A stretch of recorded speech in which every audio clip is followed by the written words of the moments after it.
Hey y'all, it's Kelsey. I'm just checking in. It's a Monday. I'm sure all of us that are going through this Monday are about through with it. At least I know I am. I've had a lot to do last night and didn't really go to sleep until early in the morning, to be honest. I couldn't go to sleep.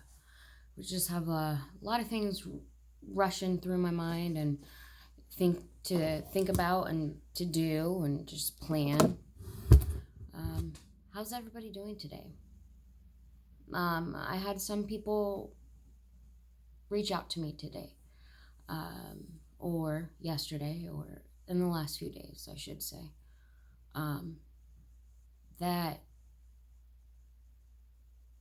wanted to be checked on, or at least just needed to have a chat, like genuinely. And it was really nice that there's some people. I asked for people to reach out, and a few have, and that's a blessing for me. So I want to thank those people that did. You know who you are. Thank you. There is a certain person I like to give a shout out right now, because I have been using your product for literally an entire week, and I've used probably 2 cubes from your meltaways that you make. Candace Hines, she is a local in Holmes County area. I believe she might be based in Worcester. Don't quote me on that. She's on my Facebook. I will link her below or tag her in some way for you guys to find her. But I bought 2 things from her, the meltaways that she had. When I mean meltaways, they're like little cube things that you put and they melt in your little candle warmer thing. And I have used 2, and the 1 cube lasted me 3 days, 4 days, like 3.5 days, and it was very powerful. It was so yummy. I really want blueberry cheesecake now, so thanks for that. I'm gonna probably gain weight. That's on me, not you. But damn, they are delicious. The snickerdoodle, I'm not like a snickerdoodle fan, but it smells so good. Maybe I should be. Anyways, I just wanted to start this off with a positive note, and just, hey, how you doing? You know, if you need someone to talk to, get a hold of me. Open invitation. Yeah. Just someone to share your burden, okay? If you need something to share, you don't know how to share it with someone else, I'm here. Okay? I'm here. Open heart, open mind. Literally. It's cheesy, cliche, cringe. But that's what I am. So let's go. Anyways, my last video, I said I would make a video about what happened to me with my botched gallbladder surgery.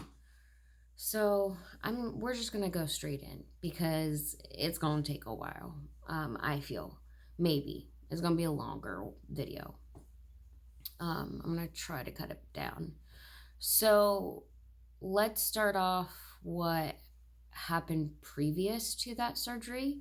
So in January of 2020, I was in the ER, Pomeranian. People who are from Holmes County, don't hate me. It was an emergency. I thought I was dying. People who know Pomeranian, no offense to people who work there, who are like honest to God good workers. My experiences have not been all too well pleasant. Okay.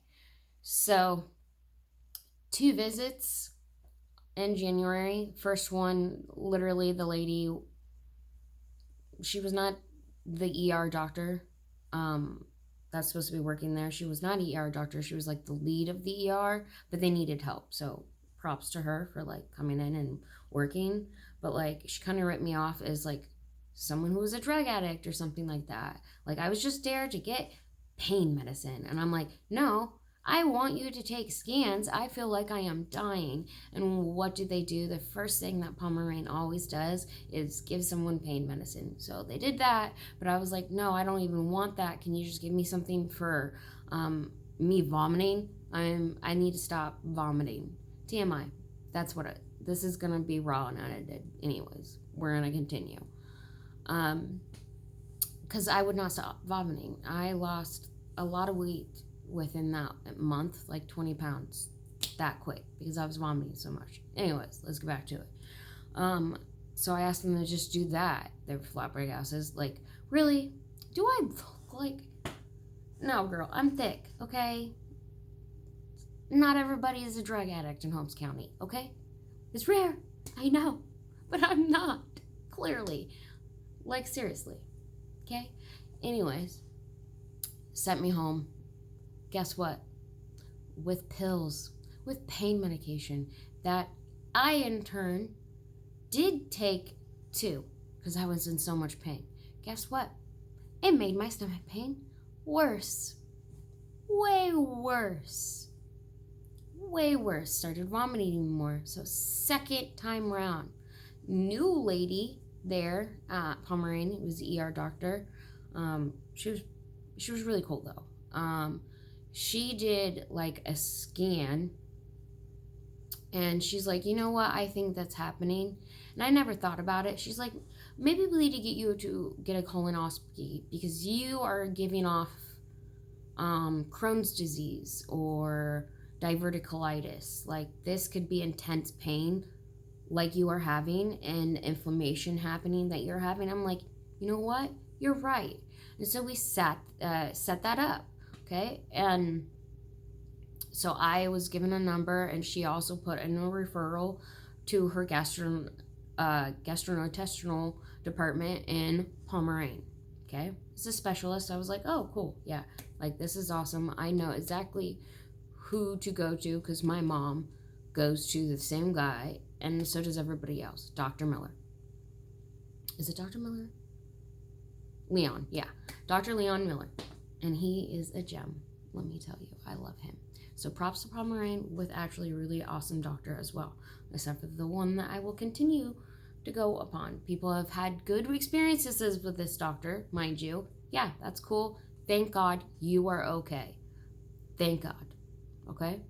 My experience in all of it, literally, it was physically and mentally torture. And still has been. Let's continue. So I don't cry. So I got my colonoscopy scheduled.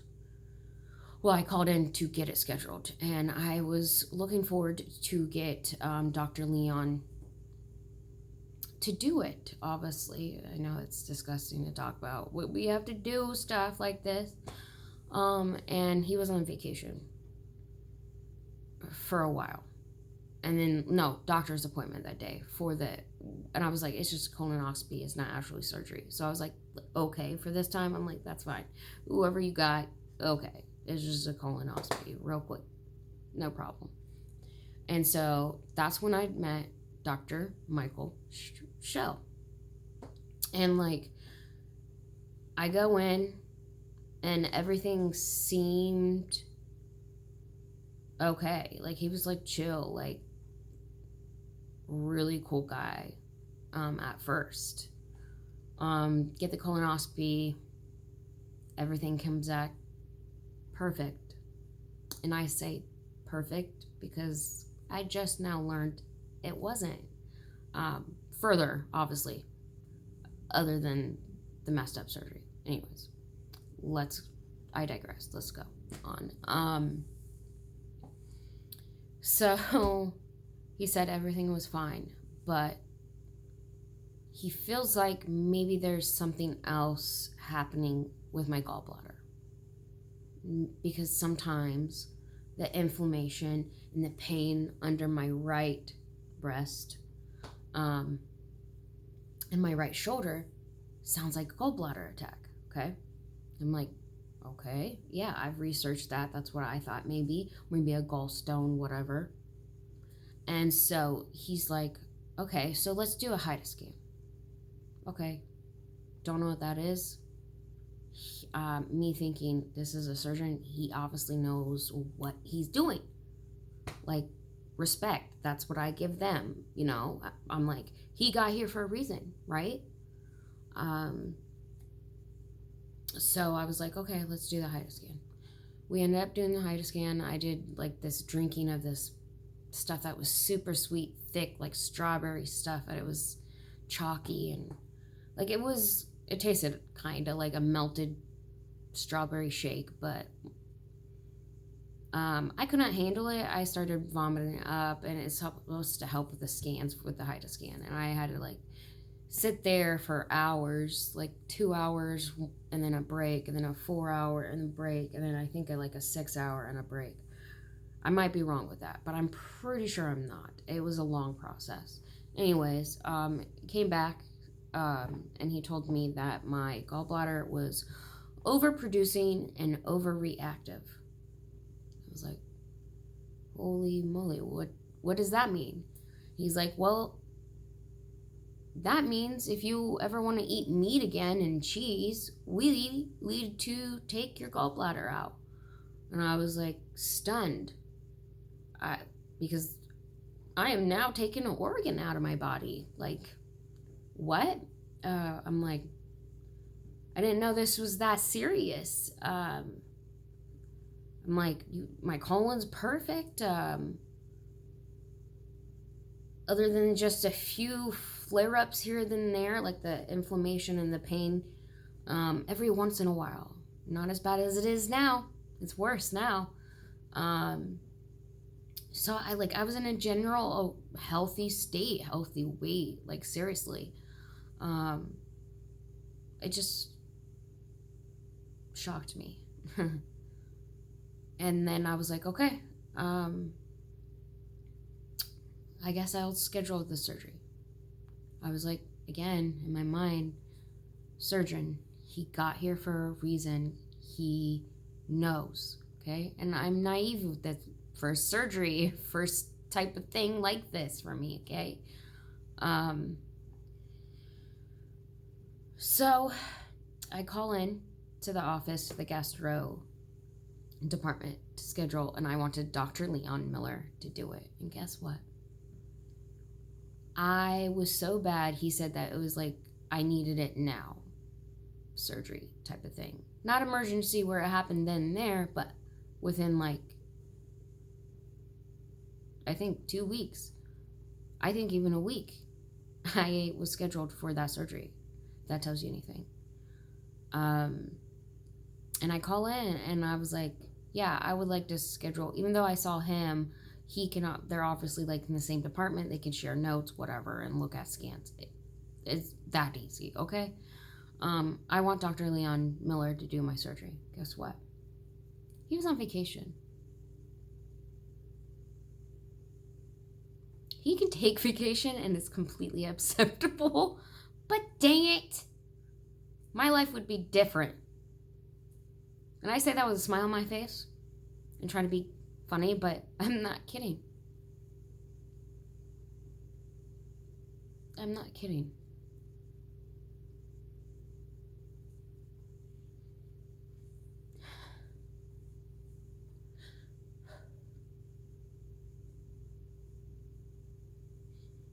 Sorry.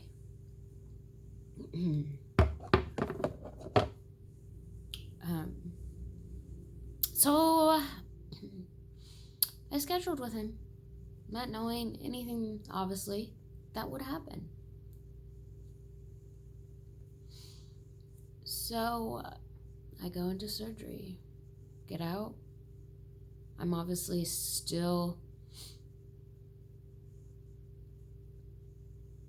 under anesthesia and strong meds to control my pain. I just got out of surgery, took my gallbladder out.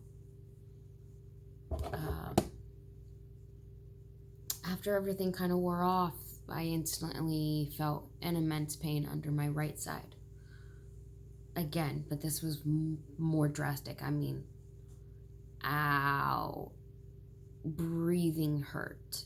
If anyone's ever went to the chiropractor and they crack you and you breathe and you get that shock, like it hurts to breathe feeling, you're like, oh, that.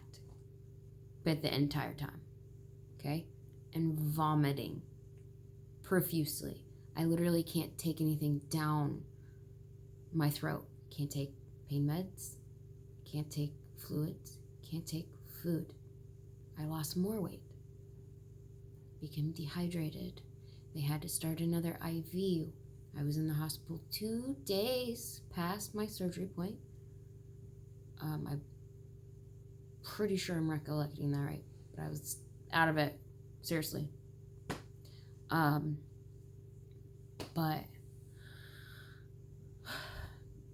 and how I know I was dehydrated, and they were like not taking care of me well. Like, at least I'm not saying they don't, because last time I was there under Dr. Leon Miller's care and his nurses, the care that I got was immense, was emotionally awesome, okay? So I'm not being no bitter person or gossiping. I'm just saying the experience that I had, which is a fact, which is true, okay? So let's continue. When TMI coming up, when I peed, it was horribly orange, like tinted like burnt orange. Anyone who's in nursing can say, okay, this person is dehydrated. They are vomiting. They are not okay to go home. People die from dehydration. I'm not trying to be dramatic, but they do. That's what you die of from the flu. That's how you die, is dehydration, because you're not taking it seriously, and sometimes you just puke so much and then you don't go seek help. It's that simple. I know it doesn't seem like people die from the flu, but they do. And it's because people don't seek help when they should. It's that simple. Or it's too expensive. And they would rather die than have this huge bill, because it's very expensive to go to the ER. I know, my life, okay? Anyways, throughout that entire time I was at the hospital, they were telling me everything was fine. I was fine. No, the hell I was not. The second day, when they were trying to discharge me, the doctor, Michael, comes in, and I'm telling him, look, I think there is something so wrong. I'm in even more pain than I was before with the surgery, and I'm puking. I can't keep anything down.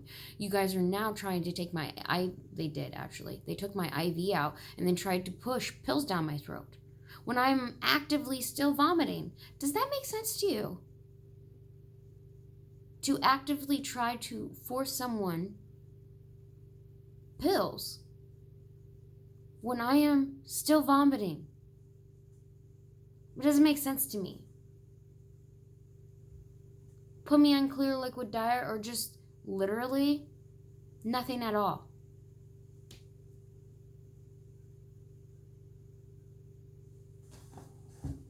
Make me NPO. Duh. People in nursing home know that.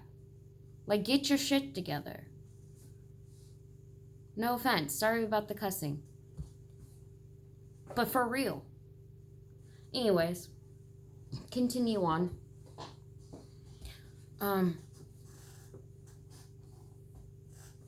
From there, the doctor comes in, Dr. Michael Show.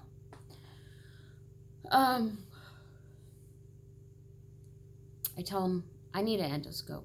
Like, you need to go back in, because that's how you figure out what's going on. And I have researched it. There could be a gallstone. There could be something, bile duct, perforation of it, actually.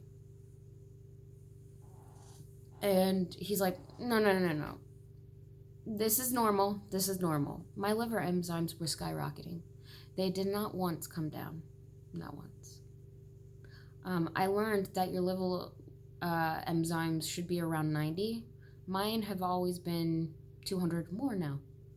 They don't go down because of all of this, but we will continue. Yeah, so my liver enzymes were high. My pee was burnt orange. I was puking, and I was in intense pain, and they would still give me pain meds, no problem. But they wanted me out, literally. That was their manner, like the way that they were physically giving off, like with their body, like language, okay? And I told him, please, just give me one, okay? I know there's something wrong. Do a scan, do something, please. This is not okay. And then this is what came out of his mouth. It's all in your head. That's what he told me. It's all in your head. I'm crazy, essentially. Because if I think something could have went wrong, then I'm crazy. And that's what they do. When something goes wrong, some people can't be like, you're right. There is something wrong. Let's fix it. No, they ignore the mistake and let someone else fix it. This is one of those cases, seriously. So let's continue. So after demeaning me, telling me I'm a crazy person because I think something is wrong with me, I say, look, can you please think about this? And then he feels offended because I said that. And he's like, look, I'm the surgeon. You are not. Demean my intelligence. Awesome. I'm sure it made him feel great. Didn't me. Because everything that I knew that was wrong was proven. Because I knew I was right. I know my body. Nobody else knows my body like I do. I have been proven that more than one time. And you shall see. So they discharged me amply after I asked to be transferred for a second opinion. They discharged me. They said, you are fine. They denied my transfer. And then discharged me promptly right after. And I was still puking. And I was still in pain. And I was still dehydrated. And you know what I did? I went to Worcester. Right after that. Went to the ER. They're like, oh yeah, you're really dehydrated. It's really hard to stick you. Oh yeah? Yeah, I knew that. I knew that. I was very calm, respectful, always am to people. They don't need to feel the wrath from other people's ignorance, okay? So, did that spiel, right? And they did their whole enzymes charting, whatever. My liver enzymes were high. Yeah, I know, because something's not right.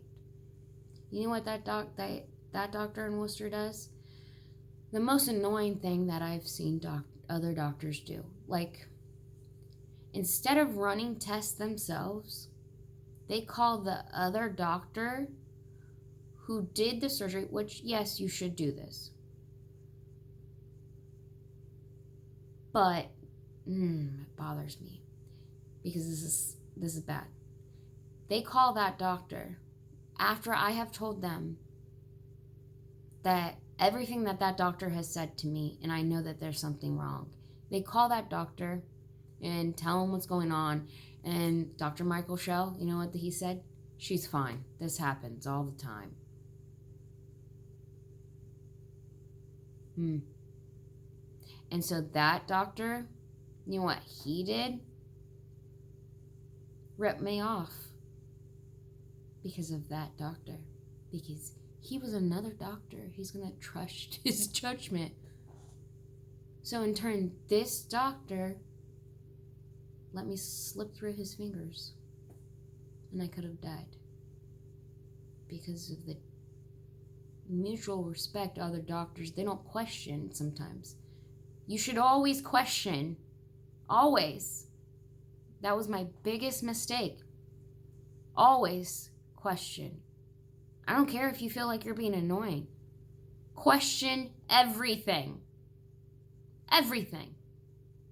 Get a second opinion. Third, fourth. And if they all come back with the same dang answer, you know it's right.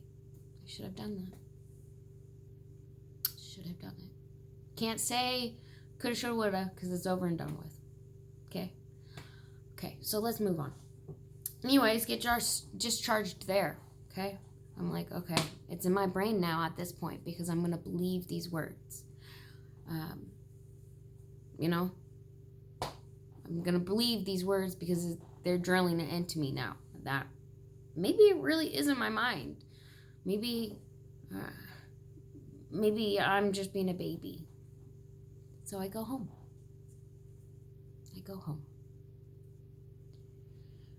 And so for 4 weeks, every single week, my poor husband,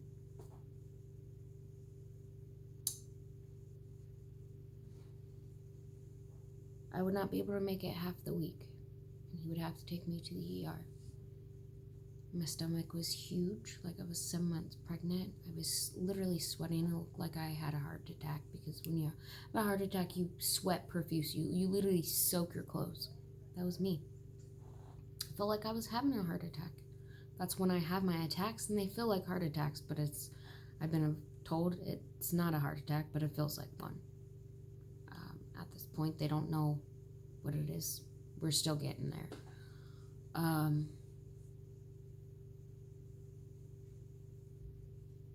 So I had gone to Pomeranian ER 3 different occasions.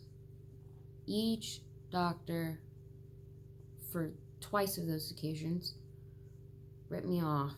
They said, maybe you're just constipated. Seriously? TMI, but I've been having just liquid, okay? It's disgusting, okay? But no. They're like, well, the pills that we have gave you can cause that. Then stop giving those pills to me. Give me something better, something that doesn't do that. Give me Tylenol, like higher proof maybe, instead of that. I know sometimes like you have to give narcotics and stuff like that, but like if you think it's that, then why continue giving someone that? That's going to make it worse. Anyways. So get scans. Everything looks fine. Which was CT scans. Or MRIs. Or both. Whatever. And I even had an ultrasound. Everything was fine. 3rd visit. An ER doctor that had never been there before. It was her first night. Beautiful African-American woman. Beautiful. I wish I could remember her name. Because as soon as she saw the pot that I had, my cooking pot, because I was barfing in there. I didn't have my mini trash can with me, so that's what I had. And I was puking into it. I wanted the doctor to see what was coming out of my body because it was not normal. It was literally looked like antifreeze. That is literally the best description. Nothing else could get as good as that. That's what I was puking up. That's what it looked like. She looked at it and she's like, yeah, that's not normal. She saw that my enzymes were higher levels, and she's like, that's not normal either. And it was very busy in there, and she's like, we're gonna transfer you because this is not the amount of pain that you're in. This is not normal. We're transferring you. So she gave me two options, Akron General or Summa Health. I have experienced Akron General. No, thank you. No, thank you. Wait times to like 6 hours there, 6 to 8 hours. I'm sorry, Akron. God loves you. God. Anyways, go to Summa Health. Buy ambulance.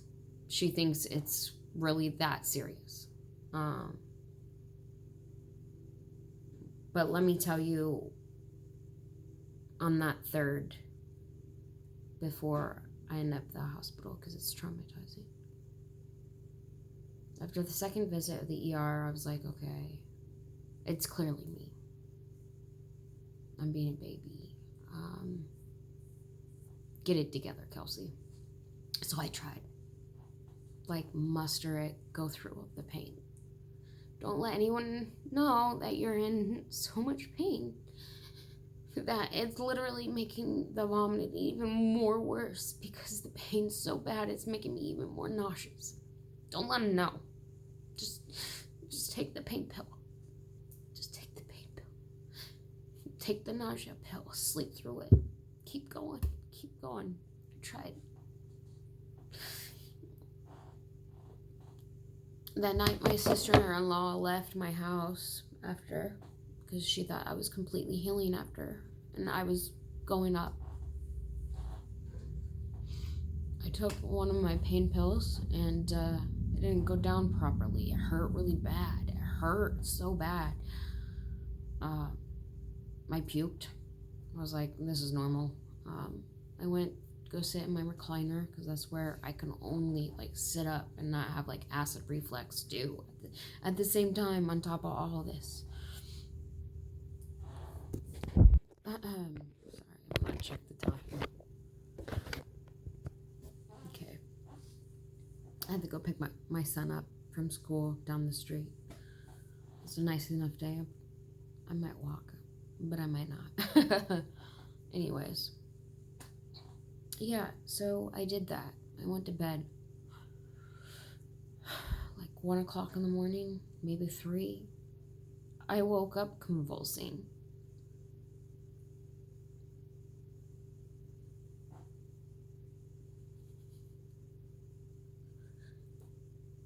Imagine being in a prison in your body. And you can't stop your body.